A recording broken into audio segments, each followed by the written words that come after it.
JVM ఏదైతే నిన్న అసెంబ్లీలో ఎస్సీ వర్గీకరణ బిల్లును అసెంబ్లీలో ప్రవేశపెట్టిందో దాన్ని అది వర్గీకరణ ఏబిసిడిగా వర్గీకరించడము అది సరైన పద్ధతిగా లేదు.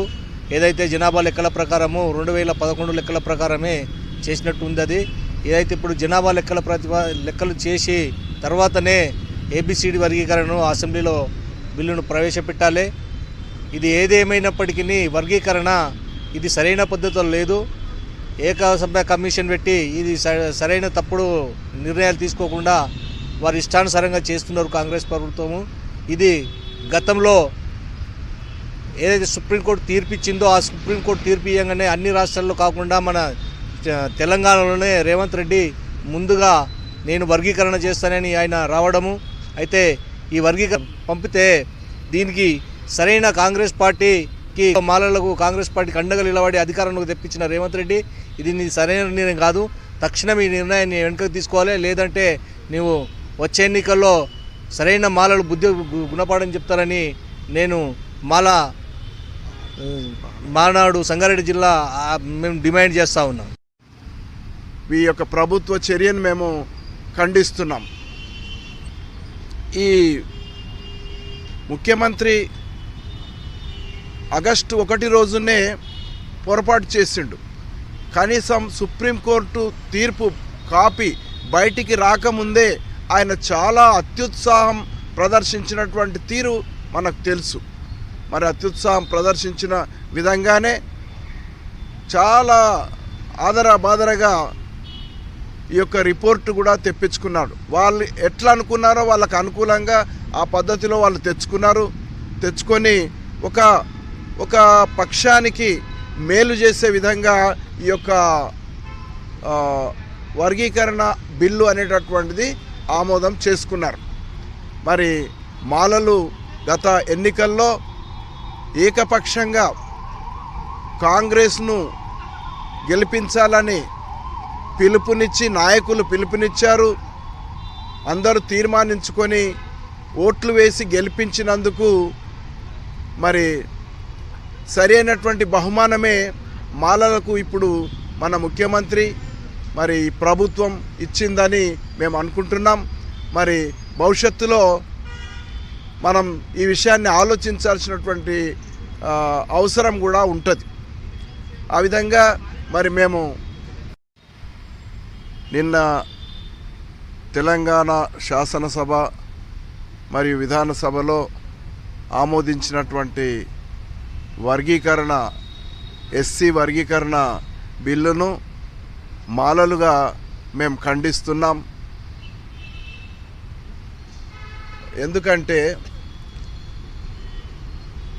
మొట్టమొదట వాస్తవంగా చెప్పాలంటే సుప్రీంకోర్టు తీర్పు రాజ్యాంగ విరుద్ధంగా ఉంది.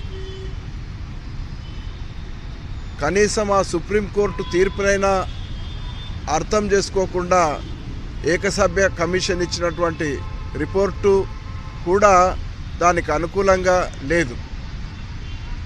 కావలసినటువంటి ఎంపెరికల్ డేటాను తీసుకోవడంలో వాళ్ళు విఫలమైనరు. సమాచార సేకరణ అనేటటువంటిది సుప్రీంకోర్టు తీర్పు ఇచ్చినటువంటి గైడ్లైన్స్కు అనుకూలంగా లేదు. ఇప్పుడు 2011 సెన్సస్ ఇచ్చినటువంటి జనాభా ఆధారంగా చేస్తున్నామన్నారు. తర్వాత లబ్ధి పొందిన వాళ్ళను గుర్తించడంలో కూడా సరిగ్గా పనిచేయలేదు. లబ్ధి పొందిన వాళ్ళను లబ్ధి పొందని వాళ్ళను గుర్తించాలి. లబ్ధి పొందని వాళ్లకు ప్రిఫరెన్స్ ఇచ్చే విధంగా చేయాలి. ఇది లబ్ధి పొందిన వాళ్ళు లబ్ధి పొందని వాళ్ళను గుర్తించే విషయంలో మరోసారి వీళ్ళు కుల వర్గీకరణ మాత్రమే చేసిండ్రు. కానీ మరి లబ్ధి పొందిన వాళ్ళను గుర్తించి లబ్ధి పొందని వాళ్లకు ప్రయోజనం చేకూరే విధంగా ఈ వర్గీకరణ అనేటటువంటి జరగలేదు. కాబట్టి మేము దీన్ని జై భీమ్, జై మాల. సంగారెడ్డి మాల మహానాడు పక్షాన మరి నిన్నటి దినాన ముఖ్యమంత్రి రేవంత్ రెడ్డి గారు చేసిన వర్గీకరణ ప్రకటనను తీవ్రంగా వ్యతిరేకిస్తున్నాం, ఖండిస్తున్నాం. ఇది సరైన రీతిలో జరగలేదు. మరి సెన్సెక్స్ ఏదైతే కులగణన ఉందో మరి దాన్ని కూడా సరిగ్గా లెక్కించలేదు. ఇదంతా అసభ్యంగా ఉంది. దీన్ని వెంటనే మరి వెనుకకు తీసుకోవాలని మేము మనవి చేస్తున్నాం. రేవంత్ రెడ్డి గారు తన పరిపాలనలో పూర్తిగా విఫలమై తన మరి విఫలతను దాచిపెట్టుకోవడానికి వర్గీకరణ అనే అంశాన్ని తీసుకుని వచ్చి మరి కాంగ్రెస్ ప్రభుత్వాన్ని, కాంగ్రెస్ను నాశనం చేయడానికి ఉన్నాడని మేము గమనిస్తున్నాం. కనుక ప్రజాస్వామ్యవాదులు, కాంగ్రెస్ వాదులు దీన్ని తీవ్రంగా వ్యతిరేకించాల్సిన అవసరం ఉంది. మాలలు కాంగ్రెస్కి అండగా ఉన్నారు. రేపటి నుంచి మాలలు కాంగ్రెస్ మీద పోరాటం చేయడానికి సిద్ధపడుతున్నారని మనవి చేస్తున్నాం. వర్గీకరణ అనేది ఇది అసలు అవసరం లేని విషయం. కేవలం కులాన్ని వేరు చేసి రాజ్యాధికారంలోకి రాకుండా ఆపడమే తప్ప వేరేది కాదని మనవి చేస్తూ మరి వెంటనే దీన్ని వెనక్కి తీసుకోవాలని మాల మహానాడు సంగారెడ్డి పక్షాన మేము దీన్ని ఖండిస్తున్నాం.